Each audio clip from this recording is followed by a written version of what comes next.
মৰমৰ ছাত্ৰ-ছাত্ৰীসকল সকলোকে এডুকেশ্যনেল ভিডিঅ'টোলৈ স্বাগতম জনাইছোঁ আৰু আজি তোমালোকৰ পাঠ 8ৰ পৃষ্ঠা নং 111ত থকা সমস্যাকেইটা আলোচনা কৰিবলৈ ওলাইছোঁ। কুৱেশ্যন নম্বৰ 1, একে ধাৰণাৰে এটা আয়ত অংকন কৰা যাক তিনিটা একে ধৰণৰ বৰ্গত ভগাব পাৰি। 1 নম্বৰ সমস্যাটোৰ সমাধান আমি কেনেধৰণে কৰিম? যিটো আয়ত অংকন কৰিবলৈ দিছে সেই আয়তটোৰ দৈৰ্ঘ্যৰ জোখ নোলোৱাকৈ প্ৰথমতে প্ৰস্থটো আঁকি ল'বা। ধৰা প্ৰস্থ AH, এয়া হৈছে প্ৰস্থ। এই প্ৰস্থডালত কি কৰিবা? প্ৰথমতে এ বিন্দুত কোণমান যন্ত্ৰৰ সহায়ত এডাল লম্ব টানি লওঁ। কোণমান যন্ত্ৰৰ সহায়ত লম্ব। তাৰ পাছত AH যিমান দীঘল আছে ইমান চাপ এইটো কম্পাছ কাটাৰ কম্পাছৰ সহায়ত ইয়াৰ জোখটো লৈ পেলাই আমি কম্পাছ কাটাৰ জোঙা মূৰটো ইয়াত থ'ম, কাঠ পেঞ্চিলেৰে এটা চাপ আঁকিম। আকৌ কম্পাছ কাটাডাল ইয়াত থ'ম, কাঠ পেঞ্চিলেৰে চাপটো আঁকিম। ঠিক তেনেদৰে আকৌ কাটাটো ইয়াত থ'ম, আঁকিম। তো এবাৰ, দুবাৰ, তিনিবাৰ চাপ আঁকিম। ঠিক একেধৰণে এইবাৰ H বিন্দু কেন্দ্ৰ কৰি লম্ব আঁকিবা। লম্ব অঁকাৰ পাছত AH ব্যাসাৰ্ধৰ চাপবিলাক তিনিবাৰ আঁকিবা। আঁকাৰ পিছত স্কেলৰ সহায়ত এই বিন্দুকেইটা সংযোগ কৰি দিলে আমি কি পাম? তিনিটা বৰ্গ পাম। একে ধৰণৰ ই যিমান দীঘল আছে এইডালো ইমান দীঘল আছে, এইডালো ইমান দীঘল, এইডালো চাৰিডাল বাহুৱে সমান ইয়াত। এই বাহুডাল যিমান দীঘল আছে আমি ইমানেই দীঘল এইডাল লৈছোঁ, একে চাপ লৈছোঁ। ইয়াত যিমান AHৰ দৈৰ্ঘ্যটো যিমান আছে এইটো AHৰ দৈৰ্ঘ্য, এইটো AHৰ দৈৰ্ঘ্য, এইটো AH। গতিকে গোটেইকেইটা বাহুৱে সমান, অৰ্থাৎ একে ধৰণৰ আমি কেইটা বৰ্গ পাম? তিনিটা বৰ্গ পাম। গতিকে আহা আমি অংকনটো কৰোঁ। প্ৰথমতে স্কেল পাত ল'বা আৰু যিকোনো জোখৰ এডাল ৰেখা আঁকিবা, ৰেখাখণ্ড আঁকিবা যিকোনো দৈৰ্ঘ্যৰ। ৰেখাখণ্ডডালৰ নাম AH। তাৰপিছত কি কৰিবা? কোণমান যন্ত্ৰৰ সহায়ত এ বিন্দুত এডাল লম্ব অংকন কৰিবা। কোণমান যন্ত্ৰ লৈ ল'বা। কোণমান যন্ত্ৰৰ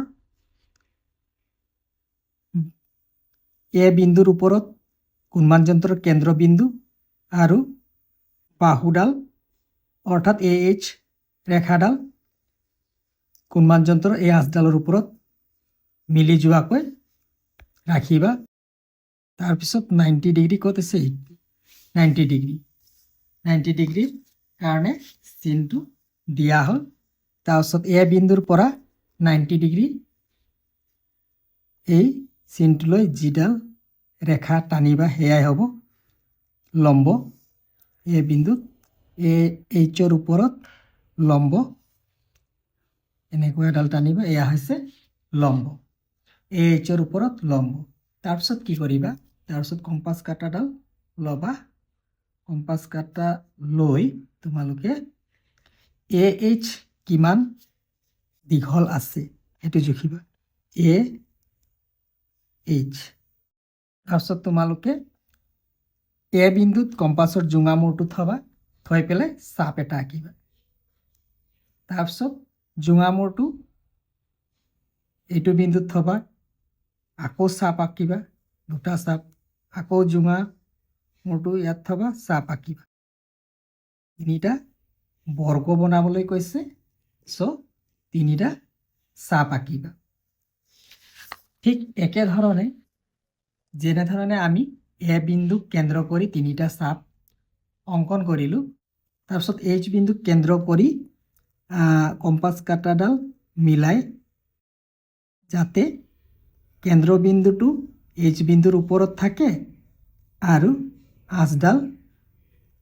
আঁচডালৰ ওপৰত কোণমান যন্ত্ৰৰ আঁচডাল মিলি থাকে।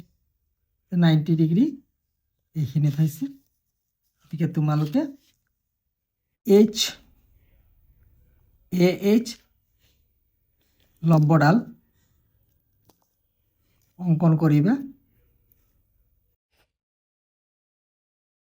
এয়া হৈছে লম্ব। তাৰপিছত কম্পাছ কাটাৰ সহায়ত AHৰ দৈৰ্ঘ্যটো যিমান আছে AH জোখৰ 3 বাৰ তোমালোকে এনেধৰণে চাপটো আঁকিবা। আঁকাৰ পাছত বিন্দুকেইটাৰ নাম দি দিবা। পাছৰ বিন্দুটোৰ নাম দি দিবা B, পাছৰ বিন্দুটোৰ নাম দি দিবা B, এই বিন্দুটোৰ নাম C, D, E, F, G। তাৰপিছত স্কেল পাতৰ সহায়ত বিন্দুকেইটা B আৰু G সংযোগ কৰি দিবা। F বিন্দু আৰু C বিন্দু সংযোগ কৰি দিবা। তাৰপিছত D আৰু E বিন্দু সংযোগ কৰি দিবা। এনেধৰণে 1 নম্বৰৰ অংকনটো তোমালোকে কৰিবা। আৰু অংকন প্ৰণালীটো চোৱা, এনেধৰণে লিখা হৈছে অংকন প্ৰণালীটো। অংকন প্ৰণালীটোত তোমালোকে চোৱা কি লিখা আছে। দৈৰ্ঘ্যৰ জোখ নোলোৱাকৈ এডাল ৰেখাখণ্ড AH অংকন কৰা হ'ল। এয়া প্ৰথমতে আমি AH ডাল অংকন কৰি ল'লোঁ। তাৰপিছত কোণমান যন্ত্ৰ ব্যৱহাৰ কৰি A বিন্দুত AHৰ ওপৰত এডাল লম্ব অংকন কৰিলোঁ। তাৰপিছত 3 নম্বৰত AEৰ লম্বৰ ওপৰত এটা বিন্দু B চিহ্নিত কৰা হ'ল। তাৰপিছত যাতে AB সমান AH হয়, আমি কম্পাছ কাটাৰ সহায়ত ABটো ল'লোঁ, AHৰ সমান, অৰ্থাৎ AB সমান AH হয়। 4 নম্বৰত কি কৰিছোঁ, ABৰ সমান দৈৰ্ঘ্যৰ জোখ লৈ কম্পাছৰ জোঙা মূৰটো B বিন্দুত ৰাখি লম্বডালৰ ওপৰত C বিন্দু চিহ্নিত কৰা, যাতে AB সমান BC হয়। AB ল'লোঁ চাপটো, তাৰপিছত AB সমান BC হয়, তেনেধৰণে চাপটো লোৱা হৈছে। তাৰপিছত চোৱা, আকৌ কম্পাছডাল লৰচৰ নকৰাকৈ কম্পাছৰ জোঙা মূৰটো C বিন্দুত ৰাখি লম্বডালৰ ওপৰত আন এটা বিন্দু D চিহ্নিত কৰা, যাতে AB সমান CD হয়। D বিন্দুত ল'লোঁ। এতিয়া 3, 4 আৰু 5 স্তৰত কৰা ধৰণে H বিন্দুৰ পৰা আৰম্ভ কৰি G, F আৰু E 3টা বিন্দু চিহ্নিত কৰা হ'ল। BG, CF আৰু DE সংযোগ কৰা হ'ল। AD সংযোগ কৰাত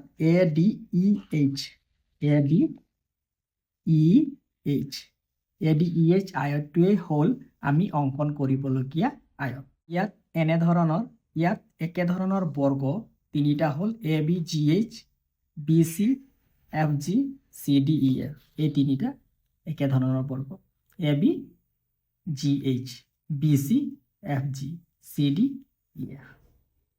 এয়া হৈছে অংকন আৰু অংকন প্ৰণালী। এয়া হৈছে 1 নম্বৰৰ সমাধান। কুৱেশ্যন নম্বৰ 2, সকলো আয়তকে কিছুমান একেধৰণৰ বৰ্গত ভাগ কৰিব পাৰিনে? ইয়াৰ আনসাৰ হ'ব 2 নম্বৰৰ আনসাৰ হ'ব নোৱাৰি। একেধৰণৰ বৰ্গত ভাগ কৰিব নোৱাৰি। কিয় নোৱাৰি? সদায় অনুপাতটো মিলি থাকিব লাগিব।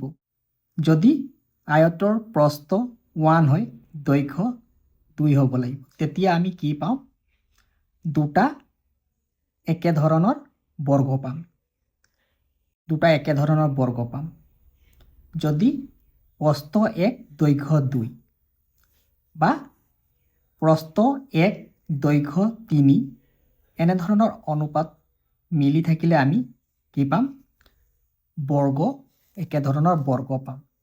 দৈৰ্ঘ্য আৰু প্ৰস্থৰ অনুপাতটো যদি নিমিলে, 1:2 বা 1:3 নহয়, এনেধৰণৰ অনুপাতটো যদি মিলি নাথাকে, তেন্তে আমি তাৰ পৰা একেধৰণৰ বৰ্গ কেতিয়াও নাপাম। ধৰি লোৱা প্ৰস্থ আছে 3 আৰু দৈৰ্ঘ্য আছে 5। আৰু প্ৰস্থ আছে 3। ইয়াৰ পৰা আমি একেধৰণৰ বৰ্গ নাপাম। 3 এটা বৰ্গ পাম। ইয়াৰ দৈৰ্ঘ্যটো আছে টোটেল 5 আছে, তো 3 এটা বৰ্গ পাম, আৰু ইফালে 2 থাকিব, 3 থাকিব। গতিকে একেধৰণৰ দুটা বৰ্গ নাপাম।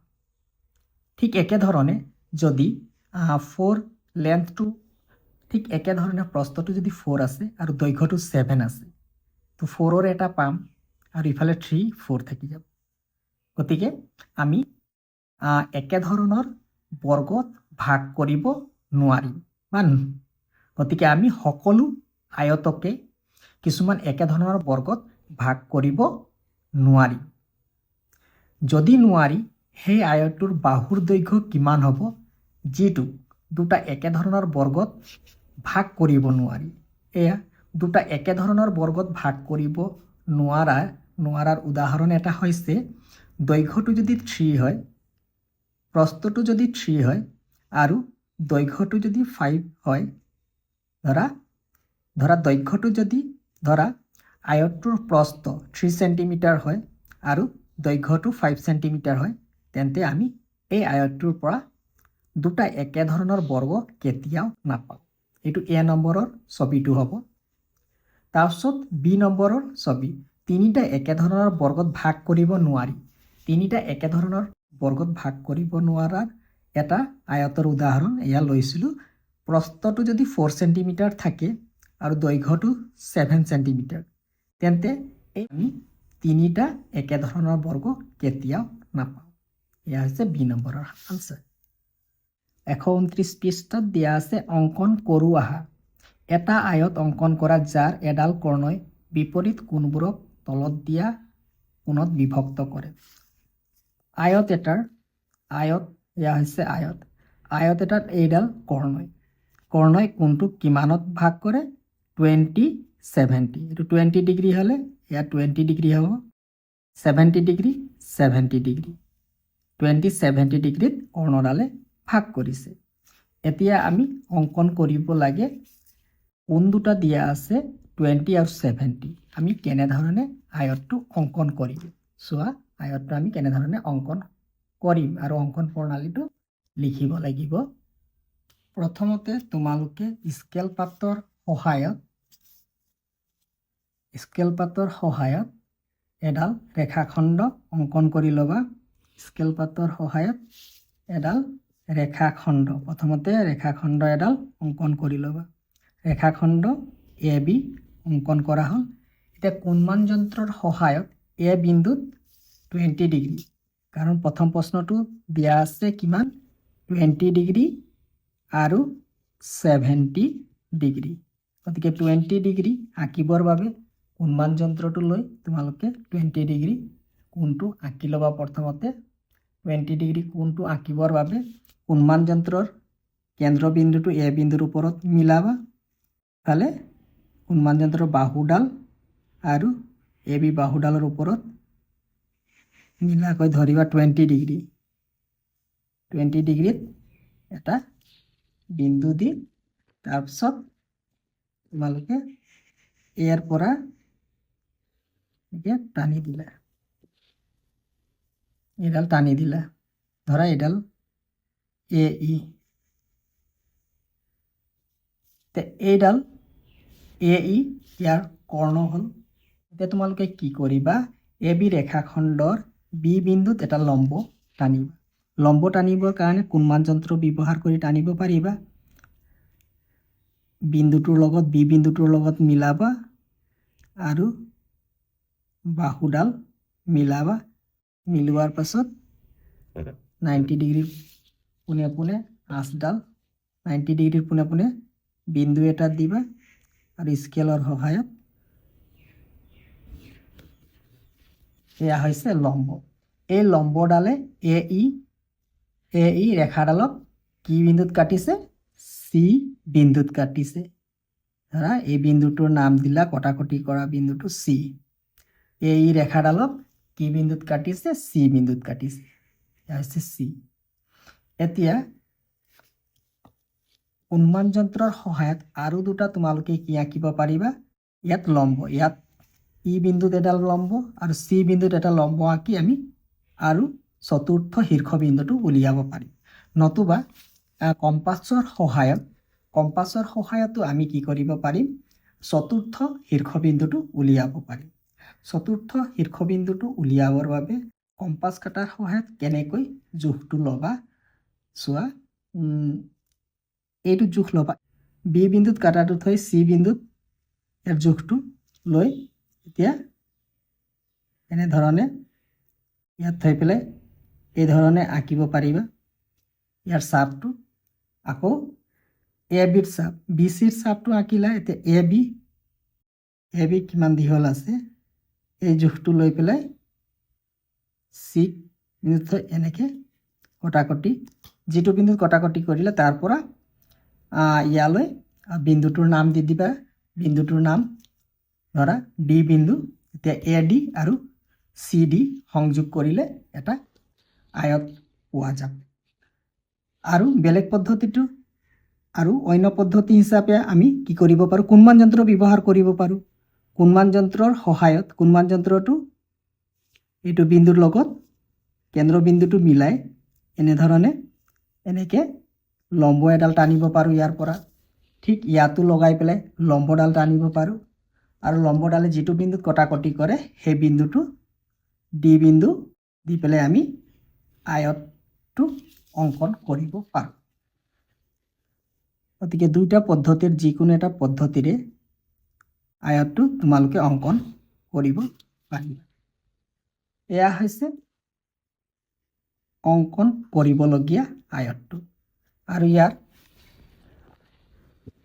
অংকন প্ৰণালীটো এনেধৰণে লিখা হৈছে এ বি অংকন কৰা হ'ল কুণমান যন্ত্ৰৰ সহায়ত এ বিন্দুত 20 ডিগ্ৰী কোণ অংকন কৰা হ'ল বি বিন্দুৰ পৰা এ বিৰ ওপৰত এডাল লম্ব অঁকা হ'ল বি বিন্দুৰ পৰা এ বিৰ ওপৰত লম্ব অঁকা হ'ল আৰু এই ৰেখা কটাকটি কৰা বিন্দুটো চিৰে চিহ্নিত কৰা হ'ল এ বিন্দুৰ পৰা এ বিৰ লম্ব হোৱাকৈ এডাল ৰেখা এ এফ অংকন কৰা হ'ল এইডালৰ কথা কোৱা হৈছে এইডাল যদি আমি কুণমান যন্ত্ৰৰ সহায়ত যদি লম্ব আঁকো তেতিয়া এইডালৰ নাম এ এফ দিয়া হৈছে এ বিন্দুৰ পৰা এ বিৰ লম্ব হোৱাকৈ এ এফ ৰেখা এডাল অংকন কৰা হ'ল তাৰপিছত চি বিন্দুৰ পৰা বি চিৰ লম্ব হোৱাকৈ এডাল ৰেখা অংকন কৰা হ'ল চি বিন্দুৰ পৰা বি চিৰ লম্ব হোৱাকৈ এডাল ৰেখা অংকন কৰা হ'ল এই ৰেখাডালে এ এফক ডি বিন্দুত কাটিছে এতেকে A B C D A হৈছে অংকন কৰিবলগীয়া আয়ত গতিকে আমি ইয়াৰ অংকন প্ৰণালীটো এনেধৰণে লিখিব পাৰোঁ ঠিক একেধৰণে তোমালোকে বিৰ কাৰণেও 30 ডিগ্ৰী কোণটো প্ৰথমতে স্কেলৰ সহায়ত আঁচডাল টানি ল'লা এডাল ৰেখাখণ্ড বনাই ল'লা তাৰপিছত কুণমান যন্ত্ৰৰ সহায়ত ইয়াত 30 ডিগ্ৰী 30 ডিগ্ৰী কোণ এটা আঁকি ল'লা তাৰপিছত বি বিন্দুত এটা লম্ব টানিলা লম্বডালে কটাকটি কৰা বিন্দুটোৰ নাম দিলা চি তাৰপিছত হয় কুণমান যন্ত্ৰ নহয় কম্পাছ কাটা যদি কুণমান যন্ত্ৰৰ সহায়ত যদি আঁকিব বিচাৰা তেতিয়া এ বিন্দুত এ বিৰ ওপৰত এডাল লম্ব টানিবা লম্বডালৰ নাম এ এফ এতিয়া চি বিন্দুত বি চিৰ লম্ব হোৱাকৈ চি বিন্দুত এডাল লম্ব টানিবা এতিয়া বি চিৰ ওপৰত এতিয়া চি বিন্দুত বি চিৰ লম্ব হোৱাকৈ আন এডাল লম্ব টানিলা এতিয়া এই লম্বডালে এ এফক ডি বিন্দুত কাটিছে গতিকে A B C D A হৈছে অংকন কৰিবলগীয়া আয়ত যিটো আয়তৰ এই কোণটো 30 ডিগ্ৰী তলৰ কোণটো 60 এইটো 30 ডিগ্ৰী তলৰ কোণটো 60 এনেধৰণে তোমালোকে দ্বিতীয়টো নিজে চেষ্টা কৰিবা এতিয়া তোমালোকে চোৱা 133 পৃষ্ঠাত কেইটামান অংকন কৰিবলৈ দিছে প্ৰথম প্ৰশ্নটো আছে 6 সেন্টিমিটাৰ বাহুৰ দৈৰ্ঘ্য বিশিষ্ট এটা বৰ্গ অংকন কৰা ইয়াৰ কৰ্ণবোৰ চিনাক্ত কৰা 6 সেন্টিমিটাৰ বাহু বিশিষ্ট এটা বৰ্গ অংকন কৰিব লাগে তোমালোকে স্কেলৰ সহায়ত কৰ্ণবোৰৰ দৈৰ্ঘ্য পৰিমাপ কৰিব পাৰিবানে কৰ্ণৰ সমান দৈৰ্ঘ্যৰ এডাল ৰেখা অংকন কৰিব লাগিলে তোমালোকে ৰেখাডাল কেনেকৈ অংকন কৰিবা প্ৰথমতে 6 সেন্টিমিটাৰ বাহু দৈৰ্ঘ্য বিশিষ্ট এটা বৰ্গ অংকন কৰিব লাগিব 1 নম্বৰৰ সমাধান বৰ্গৰ বাহুৰ দৈৰ্ঘ্য 6 সেন্টিমিটাৰ গতিকে স্কেল লৈ তোমালোকে 6 সেন্টিমিটাৰৰ এটা বাহু অংকন কৰি ল'বা 6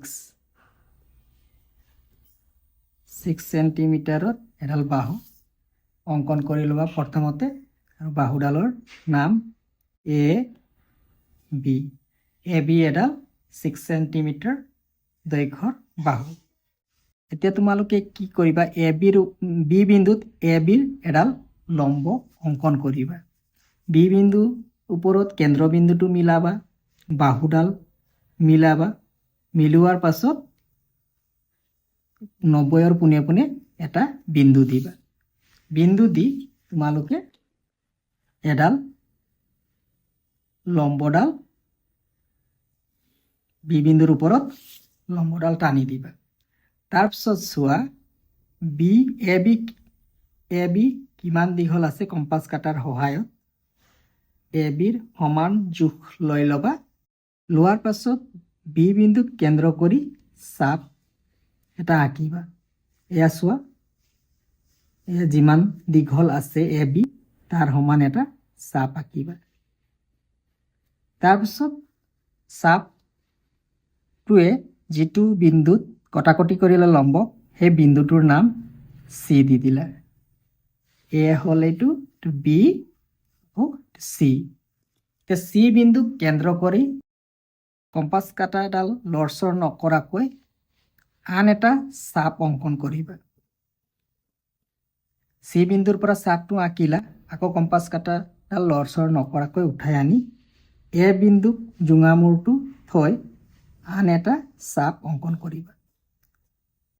এই চাপে আগৰ চাপটোক যিটো বিন্দুত কটাকটি কৰিছে সেই বিন্দুটোৰ নাম দি দিবা ডি। এতিয়া এ ডি আৰু চি ডি সংযোগ কৰি দিবা। এ ডি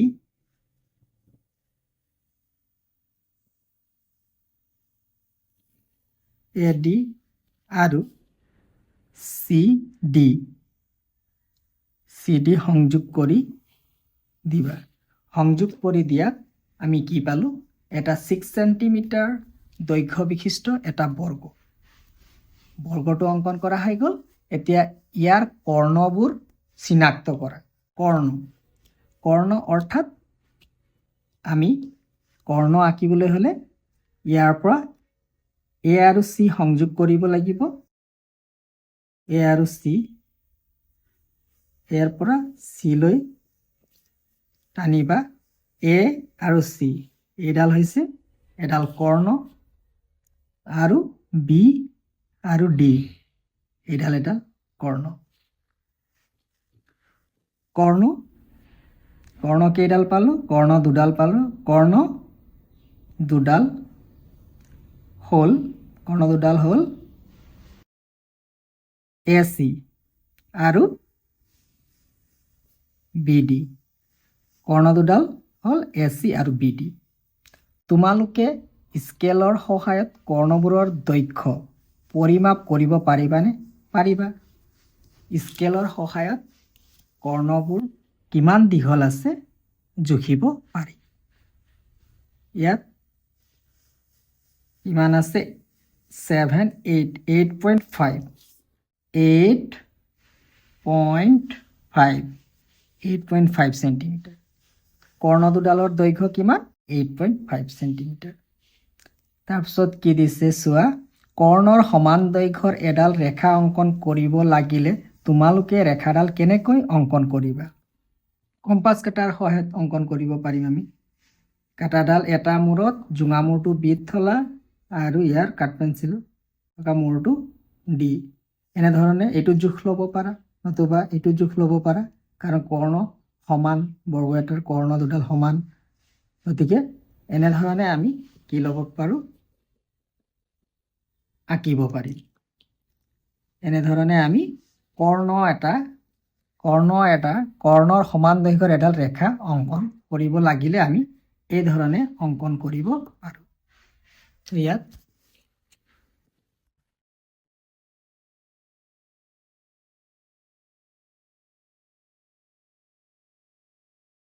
ইয়াৰ পৰা এইডাল টানি দিলে এইডালৰ দৈৰ্ঘ্য কৰ্ণৰ দৈৰ্ঘ্যৰ লগত সমান। এয়া হৈছে কৰ্ণৰ দৈৰ্ঘ্য। এইটো কৰ্ণৰ দৈৰ্ঘ্য। গতিকে আমি এনেধৰণে কৰ্ণডাল অংকন কৰিব পাৰোঁ। আৰু ইয়াৰ অংকন প্ৰণালীটো তোমালোকে আগৰ অংকন প্ৰণালী কেইটা চাই এই অংকন প্ৰণালীটো নিজে লিখি ল'বা। কুৱেশ্যন 2, 4টা বাহু বিশিষ্ট এনেকুৱা আকৃতি আছে নেকি যাৰ বিপৰীত বাহুবোৰ সমান দৈৰ্ঘ্যৰ কিন্তু আকৃতিটো আয়ত নহয়? তেনেকুৱা আকৃতি সম্ভৱনে? সম্ভৱ তেনেকুৱা আকৃতি সম্ভৱ চাৰিটা বাহু বিশিষ্ট চাৰিটা বাহু বিশিষ্ট এইডালৰ লগত বিপৰীত বাহুবোৰ সমান এইডালৰ লগত এইডাল সমান এইডালৰ লগত এইডাল সমান কিন্তু আকৃতিটো আয়ত নহয় এয়া আকৃতিটো আয়ত হয় আকৃতিটো আয়ত নহয় মানে এনেকৈ আঁকিব লাগিব এইডালৰ লগত এইডাল সমান এইডালৰ লগত এইডাল সমান কিন্তু কোণবিলাক 90 ডিগ্ৰী নহয় গতিকে ই আয়ত নহয় ইয়াৰ নাম হৈছে সামান্তৰিক আমি সামান্তৰিক আকৃতিটো আঁকিব লাগিব এইটো আঁকিব পাৰিম এইটো আঁকিব পাৰিবানে আঁকিব পাৰিবা তো আঁকিবলৈ হ'লে তোমালোকে কেনেধৰণে আঁকিবা সামান্তৰিকটো কেনেধৰণে অংকন কৰিবা সামান্তৰিক অংকন কৰিবৰ কাৰণে প্ৰথমতে তোমালোকে কি কৰিবা স্কেল পাত লৈ পেলাই ৰেখাখণ্ড এডাল অংকন কৰি ল'বা ৰেখাখণ্ড এডাল অংকন কৰি ল'বা আৰু ৰেখাখণ্ডটোৰ নাম দিলা AB এতিয়া কম্পাছ কাটা ব্যৱহাৰ কৰি তোমালোকে সামান্তৰিকটো অংকন কৰিব পাৰি এতিয়া তোমালোকে কি কৰিবা কম্পাছ কাটাটো লৈ ইয়াত প্ৰথমতে A বিন্দুক কেন্দ্ৰ কৰি এটা চাপ আঁকি ল'বা A বিন্দুক কেন্দ্ৰ কৰি যিডাল চাপ অঁকা হ'ল এই চাপটোৱে AB ৰেখাক যিটো বিন্দুত কাটিছে সেই বিন্দুত কম্পাছ কাটাডাল লগাই আন এটা চাপ আঁকিবা আৰু এই চাপটোৱে আগৰ চাপক এটা বিন্দুত কটাকটি কৰিব তাৰপিছত B বিন্দুক কেন্দ্ৰ কৰি কম্পাছডাল লৰচৰ নকৰাকৈ একে চাপত B বিন্দুক কেন্দ্ৰ কৰি তোমালোকে চাপ এটা আঁকিবা চাপটো অঁকাৰ পাছত এই চাপটোৱে AB বিন্দুক যিটো বিন্দুত কাটিছে তাত কম্পাছৰ জোঙা মূৰটো ৰাখি আন এটা চাপ আঁকিবা আৰু এই চাপটোৱে আগৰ চাপটোক যিটো বিন্দুত কাটিছে সেইটো বিন্দুত আকৌ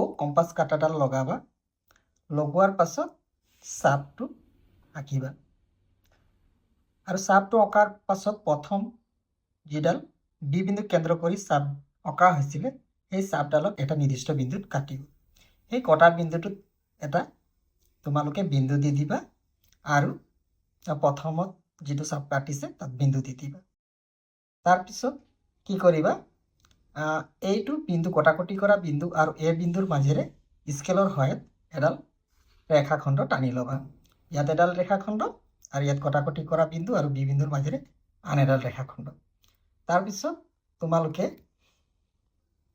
যিকোনো জোখৰ বৃত্তচাপ A বিন্দুক কেন্দ্ৰ কৰি যিকোনো জোখৰ বৃত্তচাপ এটা লৈ